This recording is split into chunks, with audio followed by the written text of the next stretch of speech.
More information is being released tonight about the officer-involved shooting that has caused emotions to run high throughout the city of Tupelo. Yeah, WCBI's Allie Martin joins us now live with more on that story. Allie? Thank you much. Those details were released during a press conference this afternoon here at Tupelo City Hall. Mayor Jason Shelton says it was time to fill in the blanks and hopefully dispel some of the rumors and hearsay that's been going on in the wake of this incident. Mayor Shelton started at the beginning of the events leading up to the shooting. The car driven by 37-year-old Ronnie Shumpert the evening of June 18th was initially spotted at the Townhouse Motel.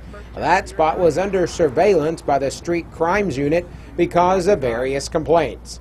Police followed the car from the motel on South Gloucester and into the Lee Acre subdivision. Police say a license plate light was not working and the driver, Mr. Shumpert, failed to signal for a turn. The officer flashed his blue lights, then his siren, but Shumpert continued onto Harrison Street where he stopped the car and ran. A short time later, a K-9 named Alec and his handler, Officer Tyler Cook, tracked Shumpert to this crawl space in the back of 916 Harrison Street. This is where Officer Cook noticed a hand trying to hold the door shut. Officer Cook drew his weapon, his service weapon, which has a flashlight attached to it, from his holster. He opened the door to the crawl space of the home, and he saw the suspect, as described by the reporting officer, hiding under the home. The mayor says Cook sent the K-9 into the crawl space after Shumpert ignored several commands to come out. Officials say Shumpert fought with the K-9 and came out, tackling Officer Cook, getting on top of the officer, and hitting him in the face and the head.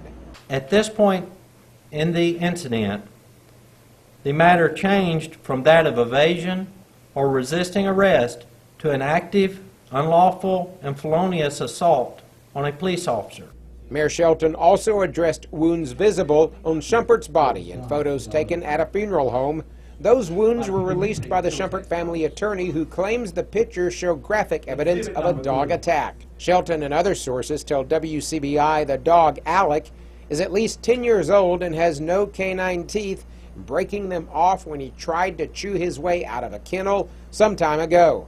Mayor Shelton says it was time to set the record straight. That we needed to release the true facts of the incident, and then again to ask the public for their calm and for their patience to let the independent investigation run its course. That ongoing investigation is being conducted by the MBI. The Shumpert family attorney held a press conference today. Tom Ebel was there, and he joins us now with more. Tom, what did he have to say today? Thanks, Allie. You know, Carlos Moore, who's the attorney who's representing the Shumpert family, has said today that he has submitted a request to the U.S. Department of Justice with the Civil Rights Division about a hearing into charging Officer Tyler Cook, who was involved in that shooting, as well as into the Tupelo Police Department and the city of Tupelo.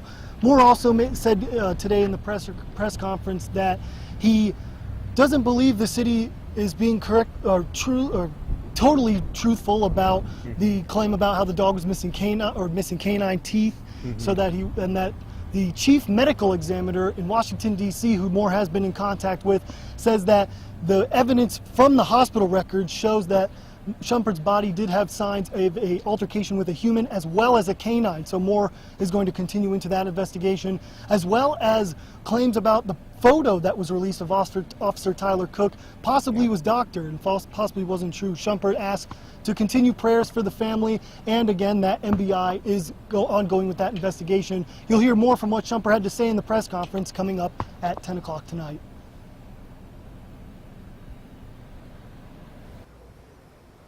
All right, Allie Martin and Tom Ebel live there in Tupelo with the recent events there. And with all of these police officer involved shootings, video evidence is